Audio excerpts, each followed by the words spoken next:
Hello hello hello मेरे प्यारे प्यारे बच्चे, कैसे हो तुम सब। Finally finally finally welcome back. आप लोगों का बहुत बहुत बहुत स्वागत है हमारे फिर से एक नए पार्ट में of the same chapter, method of inquiry in psychology. Yes, ये मुझे पता है। हम तुम्हें, हमारे मन में ये सवाल होगा, दीदी ये कब तक ये चैप्टर चलेगा, खत्म क्यों नहीं होता है। तो जैसा बच्चों तुम देख सकते हो, चैप्टर बड़ा है ना। और ये चैप्टर में बहुत चीजें ऐसी हैं जो अपन लोग के लिए बहुत इंपॉर्टेंट है और वो हमें समझना बहुत जरूरी है। तो हम स्किप नहीं कर सकते बिकॉज इससे बहुत क्वेश्चंस बन के आते हैं। तुम्हारे हाफ ईयरली में बहुत क्वेश्चन यहीं से आएंगे, तो हम इसको स्किप नहीं कर सकते। ठीक है, I know it's a long chapter, थोड़ा लंबा जा रहा है, बट थोड़ा सा इसको समझो कि इम्पोर्टेंट है सब। ठीक है, तो अगर ये देखो, एक चीज समझना, जो चैप्टर सबसे लंबा जा रहा है उस चैप्टर का वेटेज भी है। तो इसलिए मैं चैप्टर में क्या, मैं कोई भी चैप्टर में तुम्हारे साथ ना हड़बड़ी नहीं कर रही हूँ कि ये ऐसे करो वैसे करो, नहीं। सर जितना है अपन लोग उतना ही अपन लोग वन ऑन वन बात करेंगे, जितना तुम्हारे एग्जाम रेलिवेंट है हम बात करेंगे, लेकिन उससे ज्यादा कि तुम बात को समझो तो पढ़ेंगे। ये थोड़ा बेसिक तुम अंडरस्टैंडिंग बहुत चीजों के बारे में, वो तो अपन लोग कर ही लेंगे। लेकिन पहले तो मुझे वो कैसे कैसे हो आई अज्यूम बहुत मजे ना, बहुत अच्छे होंगे, तुम्हारी क्लासेस अच्छी चल रही हो ना। और जो जो लोग ऐसे वो एरियाज में रहते हैं जहाँ बारिश बहुत हो रही है ना, बाढ़ वगैरह आ गई है, आई होप आप और आपकी फैमिली का आप लोग, I will I will pray every, like I really pray कि आप लोग सब कोई मेरे, और वैसे भी सारे जो है आजू बाजू के लोग सब ज्यादा। And yes, if you will ask about me, I am also doing well. बाकी दिल्ली में बारिश हो गई है फाइनली, तमन्ना वालों की, है ना। तो हमारे यहाँ बारिश हो रही है, एंड बारिश होने के टेम्परेचर में भी कमी आई है, एक्यूआई में भी कमी आई है। तो Delhi Delhi heights are feeling, यही बात है। अभी अभी तो फिलहाल यही बात है, फिर बाकी बात पे अच्छा, वो मैंने तुम्हें कल पढ़ाया था, क्या पढ़ाया था मैंने कल, तो बोलो बोलो। तो बच्चों ने रिवाइज किया, देखा तुमने रिवाइज किया, तो देख रहे हो मैं क्या कल का जो मैंने पढ़ाया था तुमने वो रिवाइज किया। अगर किया तो बहुत अच्छी बात है, I am very proud of you and I will clap for you. But if अगर तुमने नहीं याद किया, अगर तुमने रिवाइज नहीं किया तो उस बता, बहुत सफर करो। एंड मैं क्लियर चेक, रियलिटी चेक में तुम्हें पढ़ लूँ ना, मैंने पढ़ाया रिवाइज कर, ठीक है। अच्छा, तुम्हें लग रहा होगा दीदी अभी इतना फास्ट क्यों जा रही है, द थिंग, आज हम लोग का एक इम्पोर्टेंट टॉपिक है जो करना है, और वो भी थोड़ा लंबा है। तो अगर हमारे पास समय बचा तो हम लोग का बातचीत बाद में करेंगे, अभी का क्विक करना पड़ेगा बहुत सारी चीज। तो थोड़ा सा बिना किसी विलंब के थोड़ा जल्दी जल्दी आरंभ करते हैं। हमारी क्लास की परंपरा प्रतिष्ठा अनुशासन है कि हम लोग, तो हमने एक क्लास पहले पढ़ते हैं और आज की क्लास में रिकैप करते हैं। जैसा कि तुम लोग जानते हो, हमने कल की क्लास में क्या पढ़ा था, correlational research and survey research ना। तो जैसा तुम जानते हो, कोरिलेशन मतलब क्या, दो वेरिएबल के बीच जब हम अपन लोग रिलेशनशिप देखने की कोशिश करते हैं फॉर अ प्रिडिक्शन पर्पस, उसको अपन लोग रिलेशन बोलते हैं ना। अगर जैसे मैं तुम्हारी जिंदगी का एग्जाम्पल लूं, तुम्हारे और तुम्हारे पेरेंट्स के बीच कैसा रिलेशन, तुम्हारे और तुम्हारे फ्रेंड्स के बीच कैसा रिलेशन है, तुम्हारे और तुम्हारी क्रश के बीच कैसा रिलेशन है, मैं तरह तरह की रिलेशनशिप कोशिश करूँ तो ऐसा कोरिलेशन आ सकता है। अगर हम साइकोलॉजी की बात करें, वो ऐसे वेरिएबल जिसके लोग एक देख सके, एक का इफेक्ट दूसरा पड़ता है, ये अगर मुझे समझना है कोरिलेशन ही करना पड़ेगा। क्या हम इसमें एक्सपेरिमेंट नहीं कर सकते। अगर तुम एक एग्जांपल लो, जितना तुम अमाउंट ऑफ स्टडी टाइम, मतलब जितना तुम पढ़ाई पे समय डालोगे, उस पे तुम्हारा एकेडमिक अचीवमेंट समझते हो, तुम्हारा रिजल्ट क्या आता है, उस दोनों का, इन दोनों वेरिएबल्स का कितना अमाउंट तुम पढ़ाई पे दे, कितना देर तुम पढ़ रहे हो और तुम्हारा रिजल्ट क्या है। अगर मुझे निकालना है ना, अगर मुझे इन दोनों के बीच में एक रिलेशनशिप निकालना है, तो मुझे इसके लिए कोरिलेशन ही करना पड़ेगा। क्या हम इसको एक्सपेरिमेंट कर सकते, कर सकते, बिल्कुल कर सकते, लेकिन एक्सपेरिमेंट से जब तुम करोगे ना, तो बहुत लंबे चौड़े प्रोसेस बनाओ, उसके बाद तुम बहुत लंबा चौड़ा, बट यहाँ पे इतना लंबा नहीं करना। मैंने कितने देर पढ़ा, मेरा फॉर एग्जाम्पल एसएसटी का एग्जाम सर से मैंने, सर ने वो पढ़ा, अब मुझे देखना है कि हमने एसएसटी कितना अच्छा परफॉर्म किया। तो मैंने 2 घंटे पढ़ा, मैंने एसएसटी का एग्जाम दिया। मैंने मेरे दोस्त ने 4 घंटे पढ़ा, उसने एसएसटी एग्जाम दे दिया। 6 घंटे पढ़ा उसने, ऐसे करते करते हमारे पास रिजल्ट आएगा, कितने देर पढ़ा और उसका कितना नंबर आया। दोनों का अलग अलग मीन निकाल के उसका हम कोरिलेशन निकाल सकते हैं। That is a best correlation. हम क्या देखने की कोशिश करते हैं, दोनों वेरिएबल के रिलेशनशिप। दो चीजें हम देखते हैं, एक तो स्ट्रेंथ, मजबूती है, दोनों रिलेशनशिप, दोनों वेरिएबल्स ज्यादा स्ट्रांग है या कितने स्ट्रांग है, कितने वीक है। और दूसरा उन दोनों के रिलेशन में दिशा क्या है, कौन सी दिशा में उनका रिश्ता जा रहा है, अच्छे में जा रहा है, पॉजिटिव में जा रहा है या नेगेटिव जा रहा है, कहीं नहीं ना। ये चीज है। कोरिलेशन वैल्यू कितनी होती है, +1 to -1। हाँ, आपके लोग अगर ये था तो सुना सुना सा लग रहा है, सुनो मेरी बात, ये ना पिटना नहीं है, गाने नहीं सुन, और तुम जानते हो वो कौन है, तो थोड़ा सा मैं पढ़ा रही हूँ ना, तो थोड़ा सा ध्यान से सुनो। दिशा मतलब, दिशा मतलब डायरेक्शन होता है, दिशा मतलब जो तुम सोच रहे हो, तो प्रॉपर से पता होगा दिशा का कॉन्टेक्स्ट पता है, तो मैंने जानने की जरूरत, that is not that important. तुम्हारे लिए ये इंपॉर्टेंट है जानना कि दोनों वेरिएबल्स के बीच में उसमें दो फैक्टर हमें, एक की वो ज्यादा स्ट्रांग है, और दूसरा उन दो मतलब उनका डायरेक्शन क्या है, कौन सी दिशा में जा रहे हैं, सही नहीं, कौन से, हाँ दिशा में जा रहे हैं, पॉजिटिव में जा रहे हैं, नेगेटिव तरीके की कोरिलेशन। एक होता है पॉजिटिव कोरिलेशन। पॉजिटिव कोरिलेशन का मतलब अगर एक वेरिएबल बढ़ रहा है तो दूसरा भी बढ़ेगा, एक वेरिएबल कम हो रहा है तो दूसरा भी कम होगा। अगर तुम ज्यादा देर पढ़ रहे हो तो तुम्हारे ज्यादा नंबर आएंगे, अगर तुम कम देर पढ़ रहे हो तो तुम्हारे कम नंबर। तो ऐसा स्टडी है। अनटिल एंड अनलेस तुम बैक बेंचर नहीं, बात अलग हो सकती है, नेगेटिव भी हो सकता है, कम देर पढ़ने से ज्यादा नंबर आ सकते हैं, लेकिन वाइस वर्सा नहीं ना।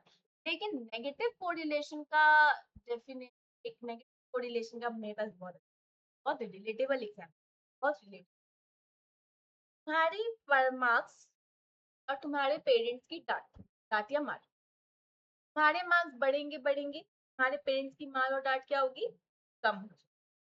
अगर अगर तुम्हारे मार्क्स कम हो, तुम्हारे पेरेंट्स की मार और डांट, समझ गए ना, बढ़ जाएगी। थोड़ा सा पढ़ाई कर, डांट खाओगे, मार। हाँ, इंपॉर्टेंट चीज बोलोगे दी, +1 और -1, और इसका क्या इम्पोर्टेंट, प्लस और माइनस तुम्हें बता, प्लस और माइनस का जो साइन है ना, तुम्हें बताता है डायरेक्शन, ठीक है। लेकिन तो ये, अब ये बात समझना, कोई भी वैल्यू जितना 1 की तरफ आएगा, जितना 1 की तरफ आएगा उतना स्ट्रॉन्ग, और वो जितना 1 से दूर जाएगा उतना वो वीक, कमजोर होगा रिलेशन। जितना 1 के पास आएगा उतना स्ट्रॉन्ग, और जितना 1 से दूर जाएगा उतना है। बस इसी पर ये पूरा कोरिलेशन है। और फिर तीसरा कोरिलेशन है जीरो कोरिलेशन, जहाँ पे जितना जीरो के पास है कोई कोरिलेशन, तो जीरो ही कोरिलेशन, 2.02, तो जीरो ही होगा, राउंड ऑफ करके 0.03, फर्क नहीं पड़ता प्लस है माइनस है, वो जीरो मतलब जीरो ही हो ना। अपन लोगों ने कोरिलेशन में पढ़ा था। फिर आ जाता है सर्वे। सर्वे हम करते हैं ओपिनियन, मतलब की राय किसी ख्याल जानने की, on a certain topic, social fact, object, person, सब के बारे में जानने के लिए हमारा, हम सर्वे करते हैं, ठीक है। ज्ञान, एटीट्यूड, सोशल फैक्ट, ये सब जानने के लिए हम चीज का सर्वे करते हैं। अब क्या सर्वे करने के तरीके होते हैं? हाँ जी, सर्वे करने का सबसे पहला तरीका होता है personal interview, one on one हम करते हैं। देखो तुम्हें लग रहा होगा दीदी ऐसे क्विक करनी क्यों, मैंने कल ऑलरेडी इतना पढ़ा दिया है, ये रिकैप मैं करा रही हूँ और मैं 2 मिनट के अंदर 2 से खत्म, ठीक है?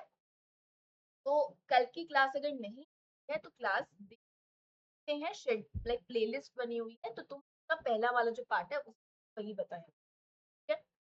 का जो सबसे पहला टूल है वो है पर्सनल इंटरव्यू। पर्सनल इंटरव्यू का मतलब क्या हुआ? पर्सनल का मतलब होता है वन ऑन वन इंटरव्यू। क्या होता है? इन डेप्थ इंफॉर्मेशन डाल सकते हो, बहुत ज्यादा इंफॉर्मेशन डाल सकते हो।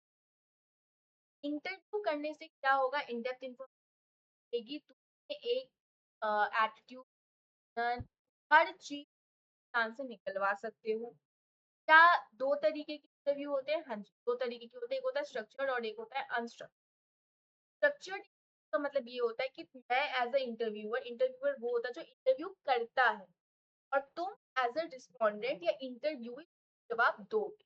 तो हम दोनों के बीच जब मैं एज अ इंटरव्यूअर तुमसे सवाल पूछूं तो मेरे पास ऑलरेडी वो सवाल प्रिपेयर्ड है, मैं बना के लाई हूँ घर से, मैं होमवर्क करके लाई हूँ, तुम्हारी तरह नहीं हूँ मैं घर से होमवर्क करके लाई हूँ ना, तुम होमवर्क नहीं करते, मैं होमवर्क करके आई हूँ, मैं पूरा क्वेश्चन लिख के आई हूँ, मैं पूरा टॉपिक पूछ के आई हूँ, मैं तुमसे मुझे क्या सवाल पूछ, उसी ऑर्डर में जब तुमसे सवाल पूछूं ना, उसमें कोई भी 19-20 का फर्क करे हुए, तो अपन लोग क्या बोलते हैं? तो अपन लोग बोलते हैं, हाँ, तो अपन लोग बोलते हैं स्ट्रक्चर्ड इंटरव्यू। लेकिन अनस्ट्रक्चर्ड क्या होता है? मैंने भी तुम्हारी तरह ही काम किया, मैंने कोई होमवर्क नहीं, कोई क्वेश्चन नहीं बनाया, लेकिन हाँ, जो टॉपिक पता है कि मुझे क्या पूछना है, तो मैं क्या करूंगी? मैं तुमसे जस्ट मैं तुमसे ऑलरेडी वैसे ही बात कर लूंगी और मैं उसके बेसिस पे तुम्हारा क्या करूंगी? मैं तुमसे बात करते करते तुम्हारे साथ क्वेश्चंस बन जाएंगे, बात करते करते मैं नए नए क्वेश्चंस बना लूंगी, जैसे पॉडकास्ट होता है।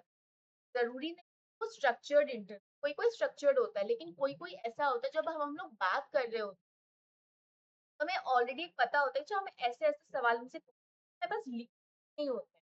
स्ट्रक्चर्ड में वो लिखे हुए होते हैं, अनस्ट्रक्चर्ड में वो लिखे हुए नहीं होते, बस इतना पता होता है हमें ऐसा ऐसा ऐसा ऐसा ऐसा टॉपिक कवर करना, दैट्स द अनस्ट्रक्चर्ड, स्ट्रक्चर नहीं है उसमें। तो अनस्ट्रक्चर्ड इंटरव्यू इंटरव्यूअर को काफी फ्लेक्सिबल है ना, क्या पूछना है, कैसे पूछना। बहुत तरीके के होते हैं, तो जैसे अपन कर रहे हैं टू ग्रुप, मैं बहुत सारे लोगों से एक टाइम पे इंटरव्यू करूंगी। ग्रुप का मतलब कैसी का जो इंटरव्यू पैनल होता है, 4-5 लोग बैठ के एक इंसान एक कैंडिडेट से इंटरव्यू करते हैं। And group, normal group two. क्या तुम्हें लगता है इंटरव्यू इज अ स्किल? क्या लगता है? Yes it is. अच्छे इंटरव्यूअर को ये पता होता है मुझे कब कौन से कैसे क्या सवाल पूछना, मुझे पता है अगर मेरे सामने वाला जो मैं सवाल पूछ जवाब नहीं दे रहा है तो मुझे कैसे जवाब निकलवाना है। तो जो कला है ना ये पड़ती है ना। नाउ इट इज हेल्प, इसका एडवांटेज क्या है? किसी इंफॉर्मेशन डेप्थ निकालने में हेल्प करता है, काफी फ्लेक्सिबल है ना। और लेकिन क्या, और इसको हम बच्चे या किसी नहीं पढ़ लिख सकते उसके साथ भी हम कर सकते हैं, है ना। और इवन इंटरव्यूअर जो है क्वेश्चन कर सकते हैं अगर उसको लगता है कि कंटेंट है उसने अच्छे से नहीं समझा। ड्रॉबैक क्या है इसका? कॉस्ट इफेक्टिव, टाइम बहुत लगता है, ये है इसका ड्रॉबैक। बस ये था इंटरव्यू। इंटरव्यू एक स्किल हुआ जिससे सर्वे का डेटा निकल सकता है। दूसरा है क्वेश्चन।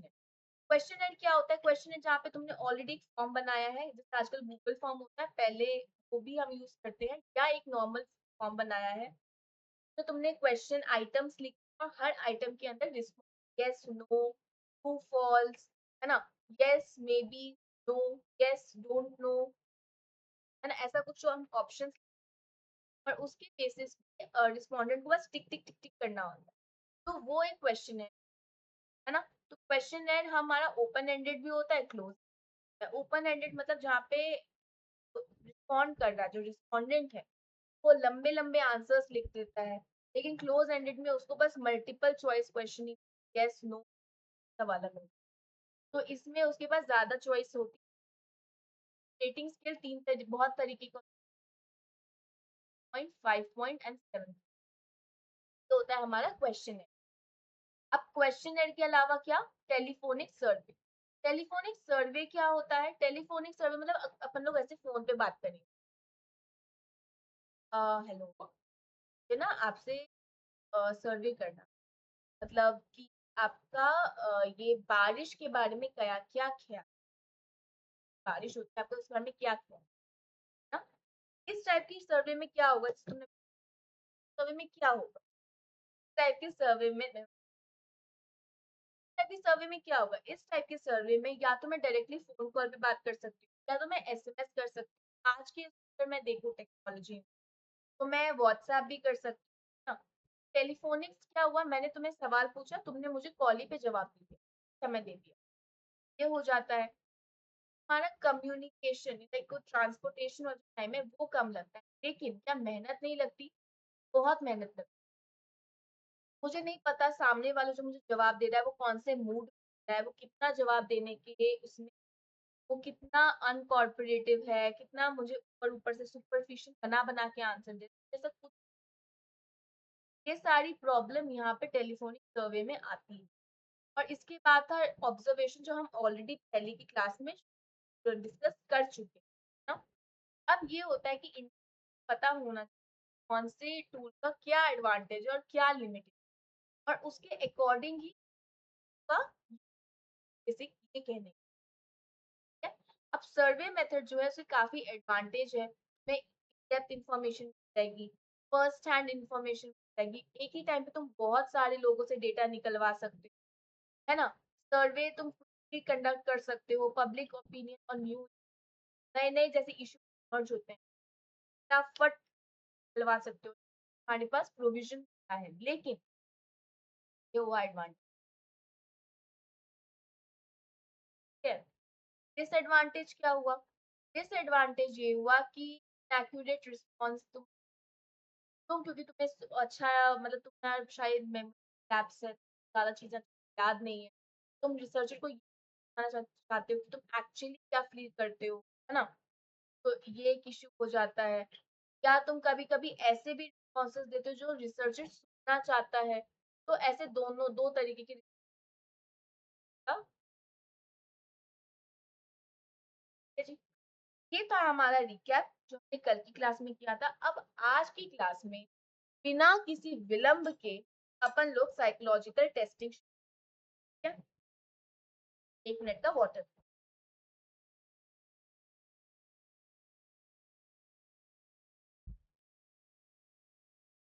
नहीं फास्ट तो नहीं लग रहा ना, बहुत फास्ट जा रहा है।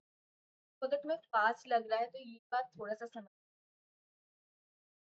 बात भी हमारे बहुत सारे चैप्टर्स हैं and I will try from my and, मैं अगस्त तक तुम्हारा हाफ ईयरली का सारा पोर्शन, ठीक है?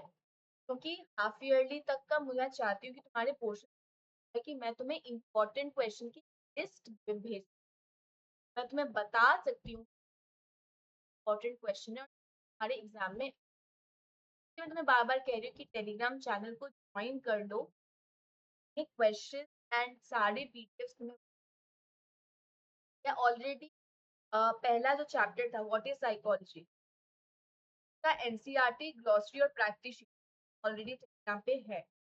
तो और जैसे जैसे मैं चैप्टर खत्म करूंगी मैं सबका उस पर डाल जाऊँ, तो कर लेना, ठीक है? अब आरंभ करते हैं आज की क्लास से और आज के नए टॉपिक से, दैट इज साइकोलॉजिकल टेस्टिंग। तुमने अभी तक ऑलमोस्ट नॉर्मल सारे मेथड्स पढ़ लिए ना, ऑब्जर्वेशन क्या होता है, एक्सपेरिमेंट क्या होता है, कोरिलेशन क्या होता है, सर्वे क्या होता है, ये सब तुमने पढ़ लिया। अब एक इम्पॉर्टेंट टूल है that is for psychological testing. Psychological testing का मतलब क्या दीदी? साइकोलॉजिकल टेस्टिंग एक ऐसा टेस्ट जैसे तुम्हारे स्कूल का टेस्ट होता है ना, एकेडमिक, जैसे तुम्हारा साइंस का टेस्ट होता है, क्यों होता है? मैथ्स का टेस्ट होता है, इंग्लिश का होता है, एसएसटी का होता है ना। अब जैसे 11th में तुम्हारा इंग्लिश का होगा, हिस्ट्री का होगा, जो तुम तो वो उसका टेस्ट होता है। ये देखने के लिए हमारे अंदर जो सब्जेक्ट तुम्हें जितना पढ़ाया गया है अब तक, उस सब्जेक्ट के जितने कॉन्सेप्ट पढ़ाए गए, क्या तुम्हें वो कॉन्सेप्ट अच्छे से आता है या नहीं, यही समझ करने के लिए हम टेस्ट करते हैं ना। साइकोलॉजिकल टेस्टिंग प्रिंसिपल पे काम, हमारे अंदर कितना इंटेलिजेंस, तुम्हारे अंदर क्या एप्टीट्यूड है, तुम्हारे अंदर क्या इंटरेस्ट है, तुम्हारे अंदर क्या पर्सनालिटी है, हम टेस्ट के माध्यम ये सब चीजें टेस्ट करने की कोशिश करते हैं। तो इंटेलिजेंस का अलग होता है, जैसे तुम्हारा साइंस का अलग होता है, का अलग होता है ना, वैसे ही हमारा इंटेलिजेंस का टेस्ट अलग होता है, पर्सनालिटी अलग होता है, इंटरेस्ट अलग होता है, क्रिएटिविटी अलग होती है, हर चीज का टेस्ट हमारा अलग अलग होता है। तो हम ये देख सकते तुम्हारे दो से कितने डिफरेंट हो, तुम दोनों के बीच कितना इंडिविजुअल डिफरेंट, तो समझने के लिए हमें ये टेस्ट करना पड़ता है। असेसमेंट ऑफ इंडिविजुअल डिफरेंस, हम दोनों के बीच डिफरेंसेस हैं, उसका असेसमेंट करने के ये साइकोलॉजी का एक सबसे बड़ा कंसर्न का है ना। अब psychologist have constructed different type of test, मतलब पता है ना, human characteristics, intelligence, aptitude, attitude, personality, test, value, education, etcetera next. ठीक है, अब ये टेस्ट हम क्यों यूज करते हैं, कभी कभी तुम्हें गाइडेंस चाहिए, हम यूज, कभी कभी तुम्हें करियर में जाना है, तो मुझे समझना है कि तुम्हारे अंदर क्या पोटेंशियल है, तुम्हारे अंदर क्या इंटरेस्ट, टेस्ट करना पड़ता है। कभी कभी मुझे ये समझना है कि तुम्हारा इंटेलिजेंस लेवल कितना है कि तुम जॉब में जा सकते हो या ये दे सकते हो। अब तुम्हें समझ में आ रहा है, टेस्टिंग का पर्पस बहुत होता है, जैसे पर्सनल सिलेक्शन हो गया, प्लेसमेंट हो गया, कहीं पे तुम्हारा तुम जॉब के लिए जा रहे हो वहां के लिए training, guidance, diagnosis, etcetera etcetera. और बहुत जगह यूज करते हैं, स्कूल में, हॉस्पिटल में, कॉलेज में, बहुत जगह पे इसका इस्तेमाल भी होता है। अच्छा एक बात बताओ, तुमने कभी भी इंटेलिजेंस, तुमने कभी भी कोई साइकोलॉजिकल टेस्ट यूज किया है? तो अभी तो तुम फिलहाल 11th में हो, ज्यादा वो भी तब तुम पढ़ रहे हो, बट इन जनरल में कभी भी कोई साइकोलॉजिकल टेस्ट हुआ है कभी, कह सकते हैं।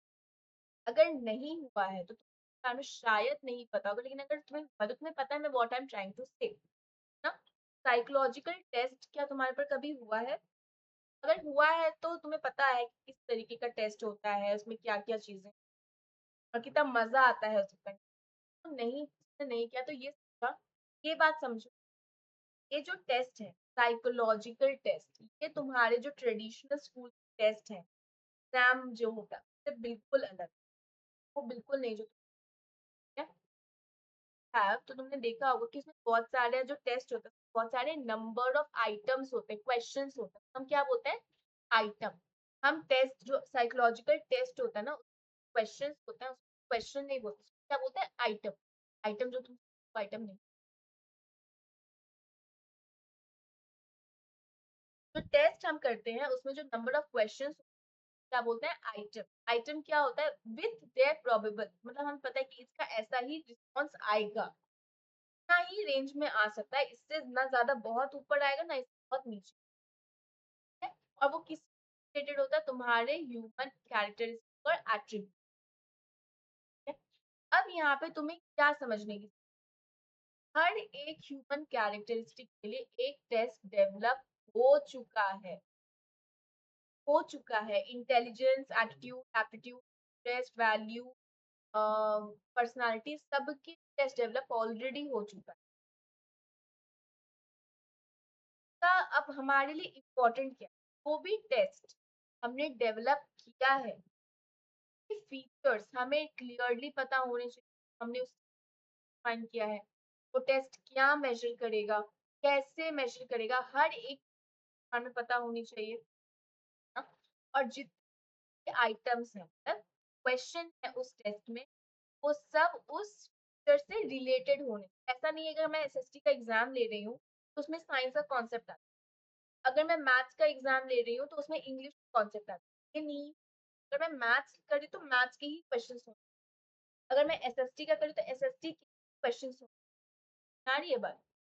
और टेस्ट होते हैं, टेस्ट जो होते हैं पर्टिकुलरली हिसाब से बना जाता है। अगर छोटे बच्चों वाला ही टेस्ट बने, इसके लिए बड़ों वाला टेस्ट नहीं बने, क्योंकि बड़ों वाला टेस्ट नहीं कर पाए, तो एज के हिसाब से हमें टेस्ट भी डेवलप करना पड़ता है।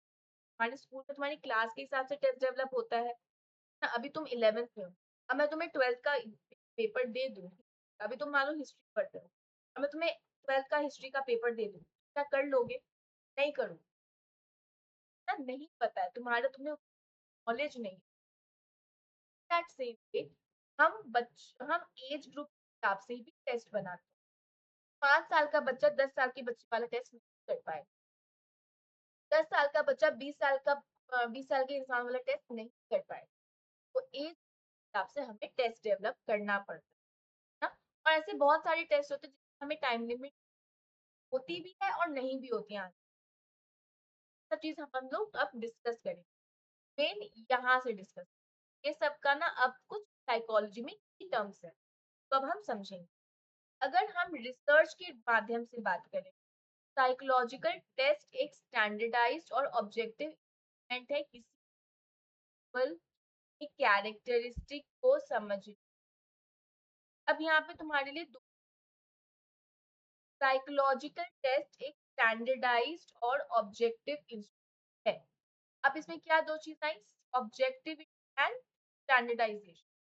ऑब्जेक्टिविटी का मतलब क्या हुआ, याद है मैंने इस क्लास की शुरुआत में तुम्हें बताया था।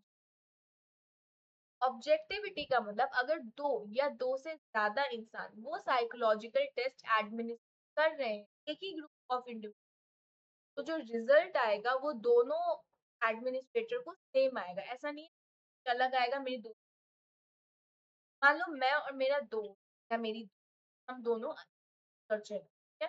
अब हमें एक इंटेलिजेंस का टेस्ट करना है, और वो हमें क्या करना है, हमें 11th क्लास के बच्चों पे वो का टेस्ट करना है। एक बार मैंने टेस्ट किया, एक बार फिर उसने टेस्ट किया, एक बार फिर उसके दोस्त ने भी टेस्ट किया। अब मेरा टेस्ट का रिजल्ट आता है 50, का टेस्ट का रिजल्ट आता है 50, और उसके दोस्त का भी रिजल्ट का टेस्ट आता है। क्या हमारा टेस्ट ऑब्जेक्टिव है? ऑब्जेक्टिव मतलब हम तीनों एक ही बेस पे लाई कर रहे हैं। हम लोग का ऐसा नहीं मेरे लिए 50 आया उसके लिए 70 आया उसके लिए 90 आ गया, हम तीनों के लिए वो सेम आ रहा है। तब सर्चर के लिए सेम वैल्यू आती है, लोग उसी स्थान पे वही टेस्ट करके जो मैंने किया वही मेरे दोस्त ने और उसकी दोस्त ने जब किया, तो और एक ही रिजल्ट आ रहा है, तो इसका मतलब टेस्ट ऑब्जेक्टिव, वो सब्जेक्टिव नहीं। Objective, if two or more researchers administer a psychological test on the same group of people, both of them would come up with more or less the same value for each person. तो मेरे लिए भी, मेरे दोस्त दोस्त के लिए भी, या चलो मेरे लिए 53 के लिए मोर और लेस सेम आ रहे हैं।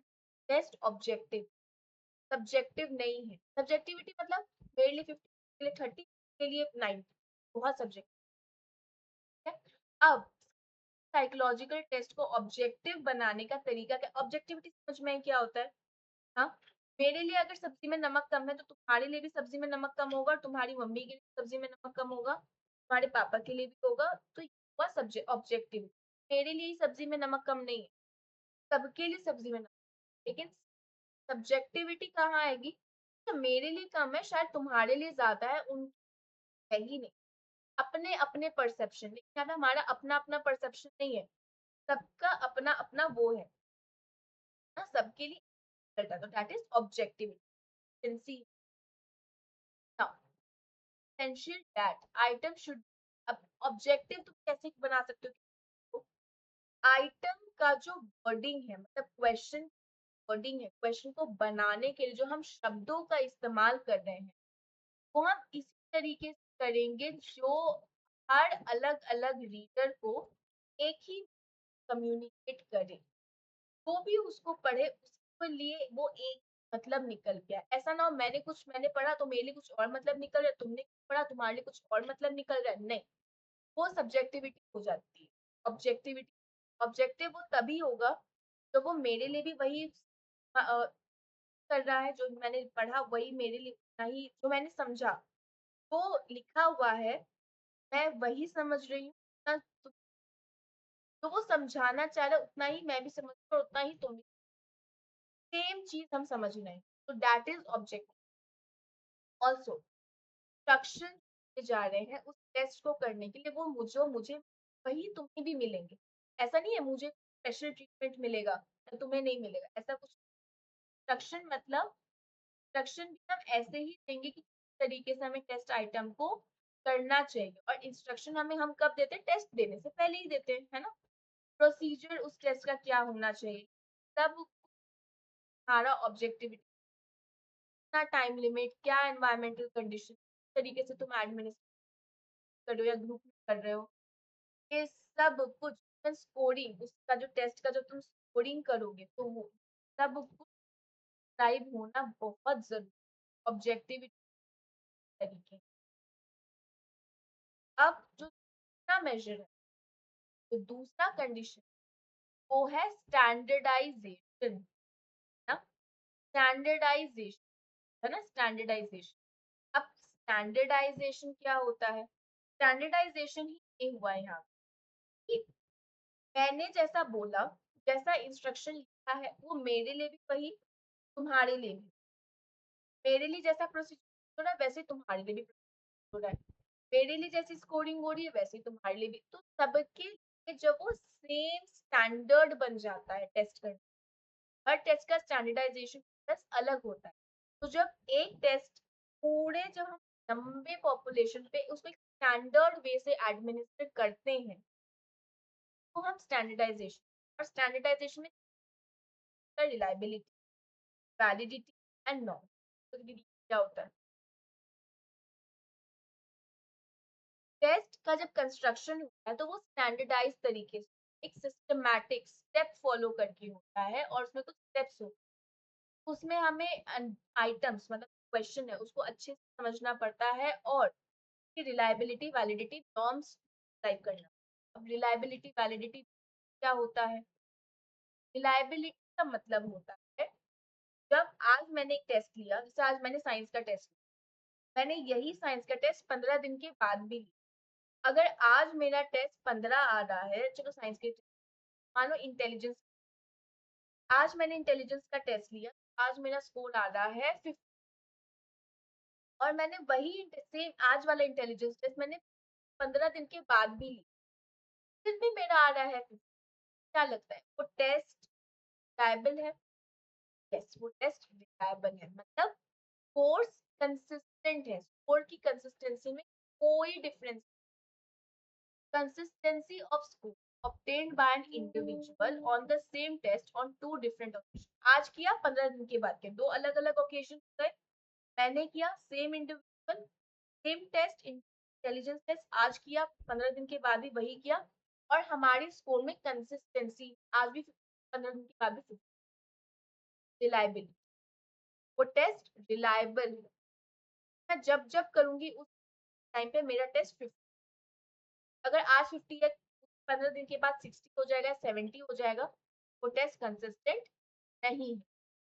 For example, to administer a test to a group of students आज day and then again administer it on the after some like after 20 days, अगर टेस्ट रिलायबल है तो उनके स्कोर्स में कोई वेरिएशन नहीं आएगा ना। के लिए तुम क्या करोगे, इस एक टाइप आता है टेस्ट रिलायबिलिटी का, उसको बोलते हैं टेस्ट रीटेस्ट रिलायबिलिटी। तो आज टेस्ट किया उसी को तुमने 15 दिन या 20 दिन बाद किया तो उसको रीटेस्ट बोलते हैं, test retest reliability.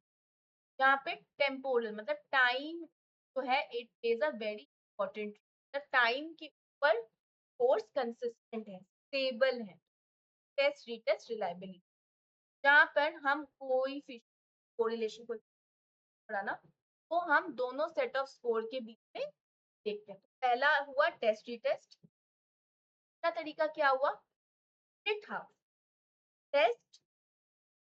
Split half मतलब स्प्लिट मतलब तोड़ना, बीच से तोड़ना, स्प्लिट हाफ आधे में तोड़ना।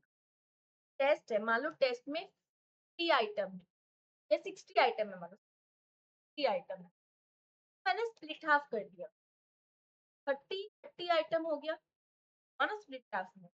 तो अब इसमें क्या होता है, इस internal consistency of the test, ये एक 1 मार्क के लिए क्वेश्चन आ सकता है। कौन सा टेस्ट हमें इंटरनल कंसिस्टेंसी बता सकता है, that is split half reliability. इस चीज से हमें internal consistency of the test split half. तो अब इसमें हम क्या करते हैं, अगर जो टेस्ट आइटम है, क्या बोला, जो अगर 60 आइटम का टेस्ट है तो उसको हम 30 कर देते हैं, मतलब 30 से काट देते हैं, डिवाइड कर देते हैं। Based on an assumption that item of a test, if they are from same domain, correlate with, simple सी बात है।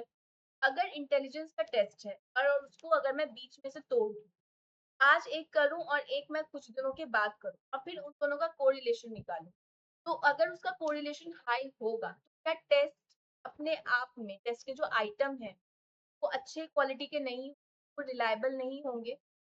हाँ?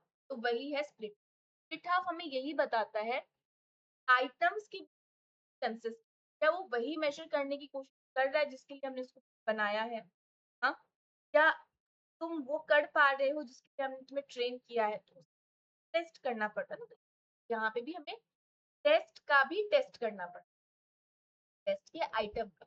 लेकिन अगर ये मान लो, अगर वो लोग अलग अलग डोमेन, एप्पल और ऑरेंज हो गए, अंदर इंटरनल कंसिस्टेंसी होगी। इंटरनल कंसिस्टेंसी निकालने के लिए हम क्या करेंगे, टेस्ट को इक्वल टू इक्वल हाफ में डिवाइड कर देंगे।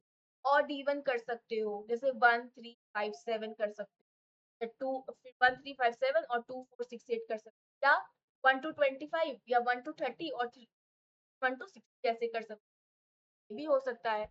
और फिर उन दोनों के कोरिलेशन निकाल लो। तो रिलायबिलिटी दो तरीके की, पड़ी रीटेस्ट, टेस्ट रीटेस्ट, आज मैंने टेस्ट किया सेम, यहाँ पे इंडिविजुअल चेंज नहीं होगा। अगर आज मेरे ऊपर इंटेलिजेंस हुआ तो मेरे ऊपर ही 15 दिन के बाद भी होगा टेस्ट, ऐसा नहीं किसी और को पकड़ के ले। और हाफ का मतलब क्या हुआ, हाफ का मतलब हुआ अगर मुझे जानना है टेस्ट के आइटम रिस्पॉन्डिंग है, मतलब कितने अच्छे क्वालिटी के, अगर मुझे वो लेवल समझना है तो मुझे टेस्ट को से तोड़ना पड़ेगा, आधा अभी करना पड़ेगा, फिर आधा मुझे टेस्ट, आधा आधे में वो टेस्ट होगा, पूरा टेस्ट एक साथ साथ में नहीं, आधे आधे में टेस्ट होगा और फिर उसका कोरिलेशन। सिंपल, ये हो गया रिलायबिलिटी। अब मुझे ये समझना है वो टेस्ट किस काम का है, किसके लिए मैंने इसको बनाया है, क्या वो उस पर बना है कि मुझे लगेगा वैलिड, ये देखना है कि वो टेस्ट कितना वैलिड है, क्या वो वही मेजर करने की कोशिश कर रहा है जिसके लिए मैंने इसको बनाया है। अगर मुझे इंटेलिजेंस मेजर करना है तो क्या वो टेस्ट इंटेलिजेंस मेजर कर पा रहा है कि नहीं, that is my ultimate goal. Validity refers to the question, does the test mean what it claims? अगर तुमने, अगर तुम्हारी टीचर ने मैथ्स का पेपर बनाया है और तुम्हारे टेस्ट के आइटम्स, टेस्ट टेस्ट के जो क्वेश्चन वो भी मैथ्स के ही, क्या वो टेस्ट वैलिड है? हाँ, हमारे मैथ्स के पेपर में मैथ्स के ही क्वेश्चन है, लेकिन अगर मैथ्स के क्वेश्चन की जगह साइंस के क्वेश्चन आ जाते फिर तो वो वैलिड क्वेश्चन, वैलिड टेस्ट नहीं। अगर तुमने मैथमेटिक का जीपी टेस्ट बनाया है तो तुम यही, तुम क्या मेजर करोगे, वेदर, यही देखोगे ना टेस्ट मैथमेटिकल अचीवमेंट मेजर कर रहा है कि नहीं, है ना। मैथमेटिकल कर रहा है, मैथ्स ही कर रहा है या हिंदी का टेस्ट कर रहा है, ये कर रहा है। वैलिडिटी समझ में आया, वैलिडिटी मतलब क्या, जो टेस्ट करने की कोशिश कर रहे हो क्या तुम्हारा टेस्ट भी वही मेजर कर रहा है कि नहीं, टाइप्स होते हैं में घुसने की जरूरत नहीं, तुम अभी जब कॉलेज वगैरह में तो उसको पढ़ो। एंड लास्ट आता है टेस्ट स्टैंडर्डाइज कब बनता है, जब हम उसके लिए नॉर्म्स बनाते हैं।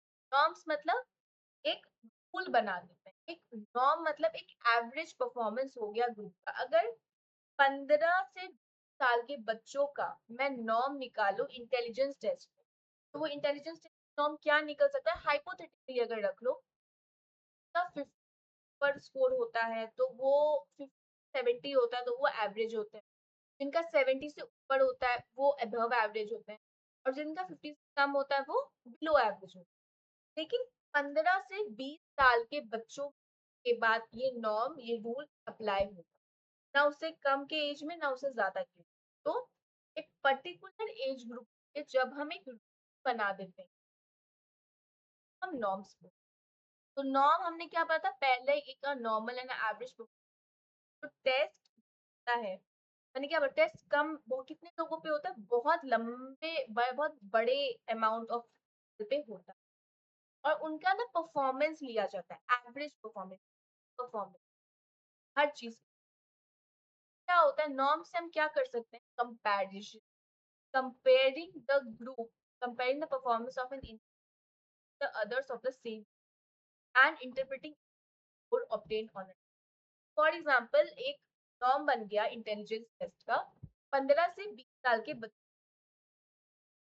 अब मेरा स्कोर उसमें आ गया 50, तो मैं मेरा एवरेज मेरा क्या होगा, इंटरप्रिटेशन मेरी स्कोर क्या होगी, मेरा इंटरप्रिटेशन क्या होगा कि मैं एक एवरेज इंटेलिजेंस वाली इंसान, मतलब मैंने किस या नॉर्म्स के एक रूल है कि अगर 50 to 70 होगा तो मतलब एवरेज, और मैं मेरा भी 50 मतलब मैं एवरेज एवरेज, लेकिन अगर मेरा 70 से ऊपर है तो अबव एवरेज, और अगर 50 कम है तो बिलो एवरेज। क्या नॉर्म्स हमें यही मेरा स्कोर या तुम्हारा स्कोर इंटरप्रेट करने में होगा? नहीं, इसके अलावा भी एक और काम है जहाँ पे मैं अपने स्कोर को तुम्हारे स्कोर से भी कंपेयर कर सकती हूँ, जहाँ पे मैं अपने स्कोर को क्लास के जितने बच्चे हैं से कंपेयर कर सकती हूँ। ये भी नॉर्म्स है। नॉर्म्स इज अ कंपैरिजन के लिए, for use for a comparison. ये हमने पढ़ा बेसिक टेस्ट ऑब्जेक्टिव और स्टैंडर्डाइज्ड कैसे हो, साइकोलॉजिकल टेस्ट ऑब्जेक्टिव और स्टैंडर्डाइज्ड कैसे है, ये बात हमने, है ना, यहाँ तो तुम्हें डाउट, सिंपल है ना।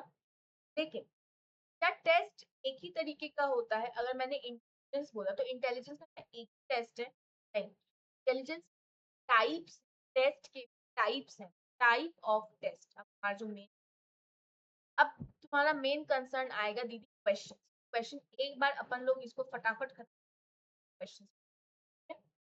Psychological test are classified on the basis of their language, language पे डिफर करते हैं, मोड ऑफ एडमिनिस्ट्रेशन पे और डिफिकल्टी लेवल। अगर हम लैंग्वेज की बात, देखो ये तो है ना, ये क्राइटेरिया है जिसको तुम्हें साइकोलॉजिकल टेस्ट का टाइप, सबसे पहला टाइप है लैंग्वेज। लैंग्वेज मतलब टेस्ट में जो कंटेंट, जो आइटम्स लिखे, वो उसका लैंग्वेज मत, क्या उसका लैंग्वेज क्या है, नहीं, वो क्या पढ़ने वाला है, पढ़ने वाला टेस्ट है, या मतलब पढ़ के ऐसे ही टिक टिक टिक टिक वाला टेस्ट है, समझ समझ में आ रहा है, नहीं पता, मैं तुम्हें समझा नहीं रही, मैं साथ मस्ती कर रही हूँ। देखो, साइकोलॉजिकल टेस्ट को तुम तीन वेराइटी, तुम ब्रॉड कैटेगरी में देखो। पहला होता है लैंग्वेज, दूसरा होता है मोड ऑफ एडमिनिस्ट्रेशन, तीसरा होता है डिफिकल्टी लेवल। पहले हम समझते हैं लैंग्वेज टेस्ट को। अगर हमें लैंग्वेज में देखना है तो तरीके के होता है, वर्बल होता है, नॉन वर्बल, और एक होता है performance. Verbal non verbal performance का मतलब क्या हुआ, वर्बल टेस्ट वो होता है जहां पे तुम्हें पढ़े लिखे होने की बहुत जरूरत है, पढ़ना है, आंसर भी राइटिंग में ही देना है, तुम्हें लिख के आंसर देना, तो बोल के आंसर देना, तुम्हारा तुम्हें बोलने चालने की, सोचने समझने की, वर्ड्स लाइक पढ़े लिखे बहुत जरूरत है। तो literally like taking verbal test, यहाँ पे तुम्हारे चीज है वो लिखी हुई है ना, लैंग्वेज में लिखी। लेकिन अगर मैं बात करूँ non verbal test, non verbal मतलब उस टेस्ट में वर्बल चीजों का लिखने पढ़ने की जरूरत नहीं, जरूरत नहीं, अगर तुम नहीं पढ़ सकते हो, अगर तुम्हें नहीं भी पढ़े लिखे या हो भी तो कोई फर्क नहीं पड़ता, ये टेस्ट सबके लिए होता है। यहाँ पे इस टेस्ट में कोई लिखना नहीं होता है, यहाँ पे पिक्चर्स होते हैं और तुम्हें उसी को मैच करके कुछ पैटर्न वगैरह ड्रॉ मैच, यहाँ पे सिंबल और पिक्चर के बेसिस क्वेश्चंस। तो और परफॉर्मेंस क्या होता है, परफॉर्मेंस टेस्ट वो होता है जहाँ पे तुम अपने हाथों का इस्तेमाल करके कुछ परफॉर्म करके दिखाना, परफॉर्म मतलब ऐसा नहीं डांस करके दिखाना, तुम्हें क्यूब दे रखा होगा, ब्लॉक दे रखा होगा, तुम्हें ब्लॉक को ऐसे ऐसे ना बना जैसे हम ग्रुप बनाते हैं ना, वाला नहीं है। यहाँ पर जैसे तुम्हारे पास ब्लॉक्स हैं और तुम्हें ब्लॉक से कुछ पैटर्न बनाना हो सकता है ना, तो तुम्हें कुछ फोटो, एक फोटो दिखाएंगे, तुम्हें बोलेंगे इस तरीके का ना, इस ब्लॉक से ये पैटर्न बना के दिखाओ, तो ये हुआ परफॉर्मेंस, जहाँ पे तुम अपना विजुअल और मोटर दोनों का इस्तेमाल करते हो। ये मोटर, तो परफॉर्मेंस टेस्ट में तुम ऑब्जेक्ट की मूवमेंट करनी पड़ती है उसके अपने जगह से उठा के इन अ पर्टिकुलर ऑर्डर, मतलब हाथों का इस्तेमाल करना। तो ये हो गया on the basis of language आया। टेस्ट का लैंग्वेज, एक हुआ वर्बल, एक हुआ नॉन वर्बल, एक हुआ परफॉर्मेंस का टेस्ट हुआ, एक हुआ mode of administration. Individual test कर रहे हैं या ग्रुप में कर रहे हैं। मैं एक तुम्हारे साथ करूंगी इंडिविजुअल टेस्ट, अब मैं तुम्हारे पूरी क्लास पे करूंगी, स्टार्ट करता है। इंडिविजुअल टेस्ट में मुझे एज अ इंटरव्यू मतलब एडमिनिस्ट्रेटर तुम्हारे साथ एक कंफर्टेबल वो बनाना पड़ेगा, तुम्हारे साथ एक अच्छी बातचीत और तुम्हें एक ऑफ माइंड में डालना पड़ेगा जिसमें तुम वो टेस्ट को कर सको। मैं तुम्हारे मैं तुम्हारी कंसर्न्स ले ना, तुम्हारी हर चीजों को समझ सकूं, लेकिन पॉसिबल है नहीं। तो individual test is administered by the researcher to one person at a time, only one person at a time। में क्या होता है, large number of person at individual test में researcher administer the test face to face and remain seated before the test taker notes down the result। यहाँ पे अपन लोग face to face बैठे रहते हैं, फेस टू फेस ही बैठते हैं और तब तक बैठे रहते हैं जब तक तुम अपना पूरा रिस्पॉन्स नहीं कर लेते। लेकिन टेस्ट में क्या होता है, इंस्ट्रक्शन बार में सबको देते हैं, instruction about answering the item are written, instruction already test पे लिखा है, लेकिन क्या वो इंडिविजुअल इंस्ट्रक्शन हमें बोलना होता है, लेकिन ग्रुप में वो टेस्ट पे ही लिखा होता है ना, और उसी को पढ़ के वो आंसर भी करता है।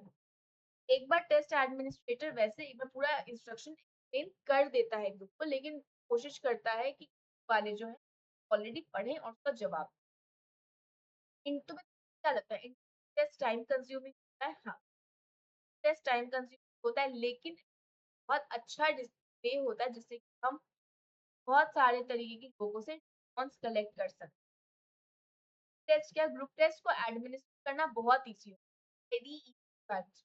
एक ही बार में तुम बहुत सारे लोगों से मेथड लिख से कलेक्ट कर सकते हो। बोलो कि टेस्ट आपका हमारा सर्वे सर्वे से कैसे डिफरेंट, सर्वे तुम्हारा ओपिनियन और तुम्हारी राय, तुम्हारे ख्यालात मेजर करता है, लेकिन और वो सब स्टैंडर्डाइज नहीं।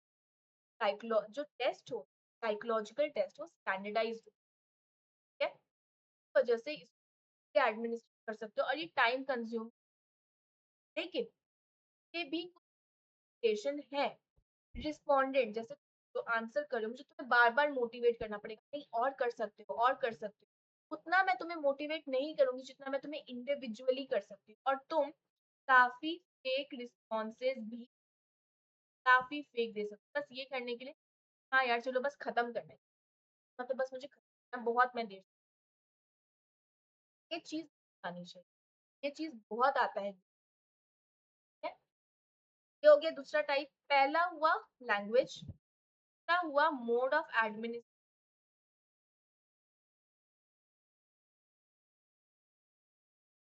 हुआ मोड ऑफ एडमिनिस्ट्रेशन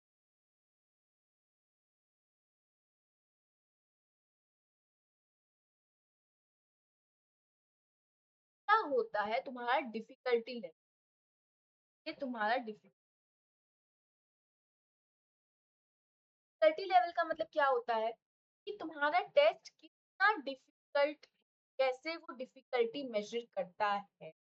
तो साइकोलॉजिकल टेस्ट को हम दो और चीज में क्लासिफाई कर सकते हैं, स्पीड एंड पावर टेस्ट। तो पावर टेस्ट क्या हुआ, वो स्पीड, स्पीड मतलब क्या हुआ, तुम्हें क्या लगता है इसमें टाइम लिमिट होगी?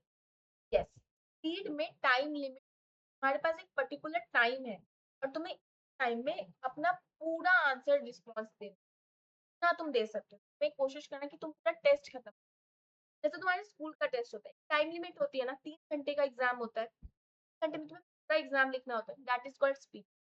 तो स्पीड टेस्ट में तुम्हारे पास एक टाइम लिमिट होती है, वो टेस्ट टेस्ट टेस्ट दे रहे हो, मैं उसके पूरे आंसर्स देने, आइटम का जितने क्वेश्चन है उसके सबके आंसर देने, ठीक है?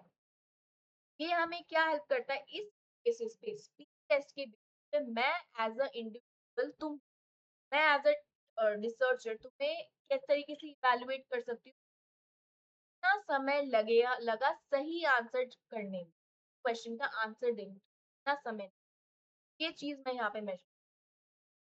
प्री टेस्ट में जितने भी आइटम्स होते हैं, जितने भी क्वेश्चन होते हैं, उसका डिफिकल्टी लेवल सेम होता है, लेकिन पावर टेस्ट में हमारा जो डिफिकल्टी लेवल होता है वो मॉडरेट टू डिफिकल्ट होता है, धीरे धीरे पल पल बढ़ता है। जैसे पल पल गोलमाल गोलमाल अगेन मेरे से पल पल उनका वो बढ़ रहा था ना, रियल स्टेट, पल पल कॉस्ट बढ़ रहा था, वैसे यहाँ पे भी पल पल तुम्हारा क्वेश्चन की डिफिकल्टी बढ़ रही है ना। तो पावर टेस्ट जो है हमारा ये असेस करता है कि हमारे अंदर जो एबिलिटी या जो शक्ति है वो हमें ना, like power test assesses the underlying ability or a power of an individual by allowing them time, that is test with time limit।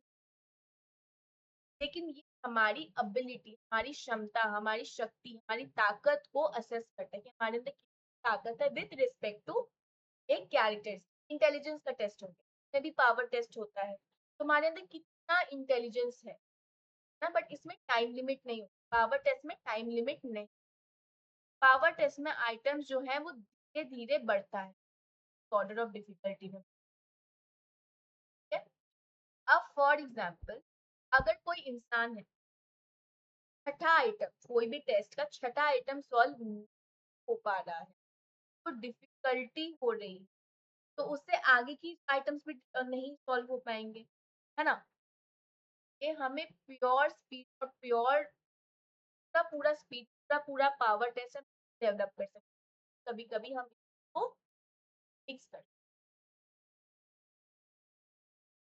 Now अब यही है बस थोड़ा सा और, जब भी हम टेस्ट करते हैं रिसर्च में, हमें टेस्ट जब हम रिसर्च में करते हैं बहुत चीजों का ध्यान रखना, कौन क्या पर्पस है उसका, इंसान पे हम कर रहे हैं, जरूरत क्या है उसका, सोशो इकोनॉमिक स्टेटस क्या है उसका, पढ़ाई लिखाई कितना है ना, हमें बहुत चीजों का ध्यान। तो while tests are often used for research and for making for people, test must be selected and the test used or the decision maker should not rely on the any। अब तुम्हारा इंटेलिजेंस का मैंने testing, और intelligence की testing पे तुम्हारा क्या आता है कि तुम्हारा ना लो इंटेलिजेंस। अब मैं तुम्हें क्या बोलूंगी, हाँ इसका तो ना इंटेलिजेंस, मैं तुम्हें ऐसे नहीं बोल सकती हूँ कि एक ही सिंगल टेस्ट पे, एक ही टेस्ट के बेस तुम्हारे रिजल्ट को जनरलाइज नहीं कर सकती हूँ, तुम्हारा रिजल्ट, तुम्हारा इंटेलिजेंस कम है, नहीं, ये मैं नहीं कर सकती। मैं क्या करूंगी, मैं और भी डेटा, मैं और भी टेस्ट करूंगी, मैं दो तीन को सपोर्ट करके तुम एक कंक्लूजन पे आ सको। एक टेस्ट की कंक्लूजन पे मैं कह सकती हूँ, जैसे डॉक्टर, जब डॉक्टर के पास जाते हो, डॉक्टर कितनी सारी टेस्ट करवाते हैं ना, तुम्हें बुखार हो तो तुम्हें क्या क्या टाइफाइड करा देंगे, डेंगू करा देंगे, चिकन का करा देंगे, ब्लड टेस्ट करवा देंगे, हर चीज का तुम्हारा टेस्ट करवाएंगे ना। और उसके बाद वो क्या करते हैं, वो सारे रिपोर्ट को कोलेट करके एक पे आते हैं, दवाई देते हैं। हम भी वही करते हैं, तुम्हारे सारे टेस्टिंग करेंगे और उसके बेसिस पे जो तुम्हारी जरूरतों के हिसाब से जो टेस्टिंग है वो करेंगे, और उन सब के डेटा को मिला के एक कंक्लूजन, ये है हमारा काम। ये नहीं कि एक ही टेस्ट के बेसिस पे तुम्हें कंक्लूजन क्या दो, सारे टेस्टों को, सारे टेस्ट को समझ के उसका एनालिसिस करके कोलेट करके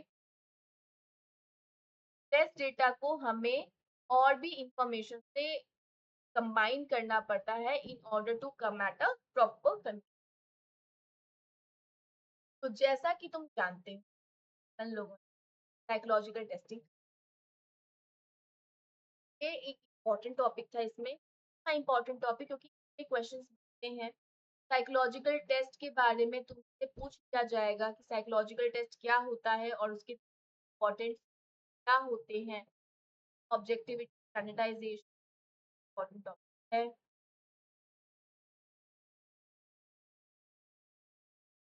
ठीक है जी, साइकोलॉजिकल टेस्टिंग इम्पोर्टेंट है कि साइकोलॉजिकल टेस्टिंग क्या होता है, लिख दो। साइकोलॉजिकल टेस्टिंग क्या होता है और उसके अंदर क्या कंपोनेंट्स, तब तुम्हें वन वन तुम्हें सब अच्छे से डिस्क्राइब करना पड़ेगा। एक क्वेश्चन और आता है, what are the types of psychological test, में तुम्हारा डिफरेंस पे क्वेश्चन आ सकता है। वर्बल नॉट पहले तो या तो ऐसे ही आ सकता है, what are the type of psychological test, पर ये पूरा एक क्वेश्चन 4 मार्क में यू कैन एक्सप्लेन। लेकिन अगर मैं नॉर्मली 3 मार्क का क्वेश्चन पूछ, अलग अलग ये आ सकता है, वर्बल नॉन वर्बल परफॉर्मेंस में क्या डिफरेंस है, इंडिविजुअल ग्रुप में क्या फर्क है, स्पीड और पावर में क्या क्वेश्चन आ सकता है। तो इस चैप्टर का मतलब इस पार्ट का मैंने तुम्हें इंपॉर्टेंट क्वेश्चन समझ में आया, रिजल्ट लगा, ऐसा तो लगा कि यार पता नहीं क्या ही था सर की से, अगर ऐसा भी था तो मुझे तुम इसका या कमेंट सेक्शन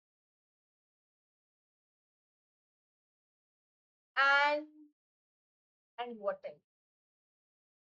हाँ, अगर कोई पीरियोडिक टेस्ट का तुम्हारा सिलेबस आ गया है और तुम्हें में चाहिए कि मुझे जानना है कि क्या क्या इंपॉर्टेंट क्वेश्चंस आते हैं उस चैप्टर से तुम्हारे एग्जाम में, तो बिल्कुल देखने को सेंड मी अ मेल कर दो, क्योंकि तभी मैं तुम्हें क्वेश्चंस बता पाऊंगी। अदरवाइज मैं तुम्हें क्वेश्चन और क्वेश्चन मैं तुम्हें टेलीग्राम पे मैं भेज, ये भी मैं कर, ठीक है।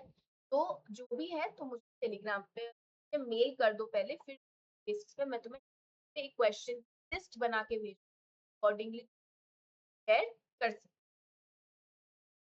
और कोई अगर परेशानी है पढ़ाई से रिलेटेड हुआ है तो मुझे बता सकते हो, तुम मुझसे बात कर सकते हो, सब कुछ डिटेल मैंने दिया हुआ है तो हो, मैं तुम्हारे लिए वन ऑन वन भी बात कर सकते हैं, वो भी है, बातें शेयर कर भी सकती हूँ, ठीक है। सो आज के लिए इतना ही। I hope you all take care, take good care of yourself, अपना बहुत बहुत बहुत सारा ध्यान रखो। तो आज हमारी बहुत बातें नहीं, लेकिन हमने आज एक बहुत इंपॉर्टेंट चीज खत्म करी, ठीक है।